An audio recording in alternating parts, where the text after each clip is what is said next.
and welcome to a very special review. Today we are in the most awaited and most controversial car of the decade. Yes, it is the all-new Land Rover Defender, and we're out on the media drive. We've started off in Dubai. We're going to be driving all the way to Fujairah, through highways, wadis, and even some sand dunes. So stay tuned for a very quick review. Those of you who remember the old Defender will remember that it was a very basic and rugged SUV that didn't have a whole lot of power and was used to cross things such as the Sahara Desert. It certainly didn't have a whole lot of comfort, but things have changed quite drastically. Very simply said, the old Defender and the new Defender couldn't be further apart. They've traded off the ruggedness and simplicity of the older model for modern amenities and comfort.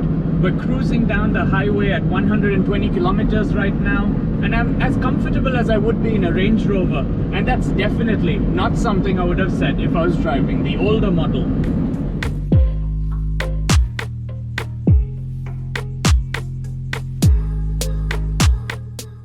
So now that we're done with the highway, we're going on to the fun stuff. We're entering the desert. So we've just deflated our tires, and using these multifunctional knobs, we've put the car into sand mode. This will basically tell the engine, transmission, ECU that we're entering the sand. So it will ease off on things like the ABS, the traction control, and stability systems. Let's see what this new Defender can do.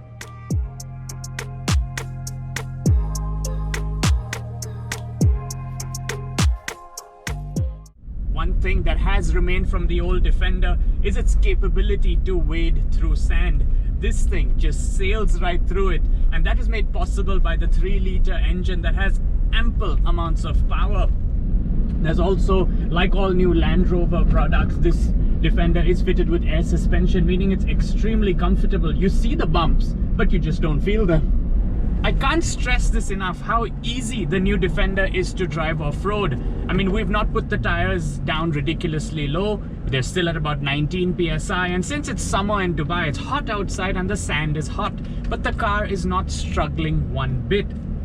I'm in third gear at about under 2000 RPM, and we're just going right through it. It's brilliant. Since we've stopped for a small photo opportunity in the middle of the dunes, this is a good opportunity for me to tell you more about the off-road features on the new Defender. Down here on the center console, there's hill descent control. There's buttons to either raise or lower the car and play with the air suspension. There's a low gearing button. But in addition to that, on this infotainment screen, there's a 4x4 eye, which is like an off-road monitor, which tells you if your differentials are locked. It shows you an inclinometer, your altitude. We've also got a wade sensor, and there's low traction launch, which just helps you start on things like loose sand or snow. So it comes down to this: is the new Defender as capable as the old one?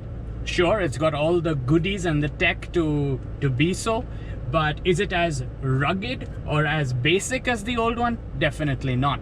The design of the interior is definitely reminiscent of the older Defender, especially with these AC vents that look like they've been placed above the dashboard rather than into it. There's also a lot of hard plastic, but that's kind of a double-edged sword. I know some people are going to say, well, I'm not paying up to 300,000 dirhams for a car with that much hard plastic. But the truth is that the Defender is one of the very few cars that will take you places not a whole lot of other cars can. And in the process, it's bound to get dirty. And hard plastic is just a lot easier to clean.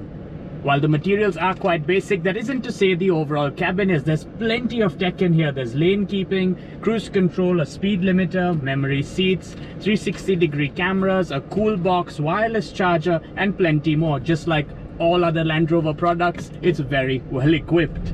With the desert out of the way, we've now come to Wadi Shauka for a bit of rock crawling. So we've kept the car in rock, gravel, and snow mode. So it's making a few adjustments automatically as we drive.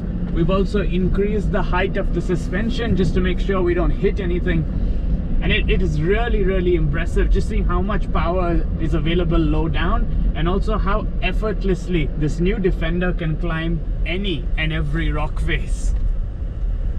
For the desert part of the drive, I was the first car, but I'm so happy to be the second car out here in the Wadi, because you can really see how much the car is flexing from the outside. And keep in mind, these cars are on factory tires with big wheels on them. They've got big fancy rims that look nice out in the city, but as soon as you come away from the city, you come to a place like this, there's nothing stopping it.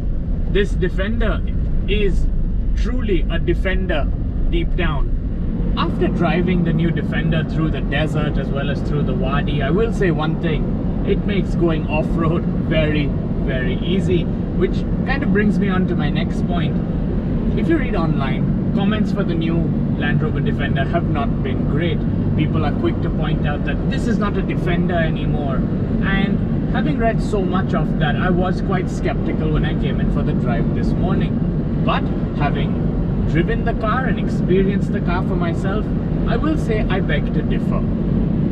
The new Land Rover Defender has all the go-anywhere capability of the older model, except that now with a whole lot more comfort, a whole lot more power, and a whole lot more features.